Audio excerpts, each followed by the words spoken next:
soyez les bienvenus dans ce nouveau tutoriel rapide sur Blender. Aujourd'hui, je vais répondre à une question que je vois assez fréquemment sur les groupes de débutants dans Blender sur les réseaux sociaux. C'est la profondeur de champ de la caméra et également le flou de profondeur. C'est parti! On est donc dans Blender. Alors, ici, j'ai une petite scène dans laquelle on a quelques personnages, le logo des Teen Titans à l'arrière, on a une caméra et également un empty qui permet à cette caméra d'avoir une contrainte track to pour le suivre et donc de pouvoir contrôler le regard caméra. Alors, la profondeur de champ. En fait, je vais me rendre ici en animation pour avoir le double écran. Donc, la profondeur de champ, si par exemple je voulais faire une animation qui commence de très loin. Ici, on voit que ça disparaît. Alors que pourtant, ils sont toujours techniquement pas très loin, la caméra devrait les filmer. Alors pour ça, on va régler simplement la profondeur de champ. On va aller dans le menu de la caméra, en la sélectionnant, et ici, on a le clip start et le clip end, donc là où commence la caméra à filmer et là où elle s'arrête. Et on va simplement pouvoir augmenter la distance de la fin de caméra. C'est également ici qu'on pourrait régler la focale de la caméra pour changer l'angle de la vue. Et maintenant, on va voir le flou de profondeur.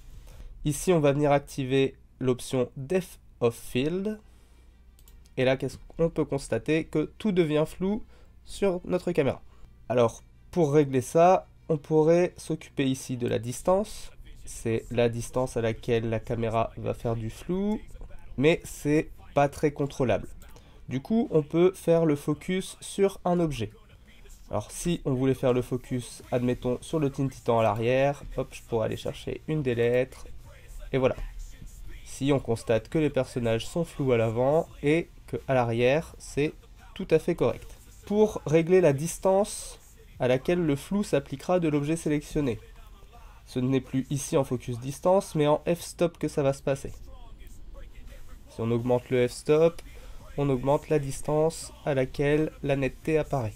En l'occurrence, moi j'aime bien le mettre sur mon empty qui me permet du coup d'avoir un meilleur contrôle sur ce que je rends flou ou pas. Si hop, si je règle un peu le flou, là on va faire un flou à 0,4, et bien ici je pourrais simplement passer de l'un à l'autre.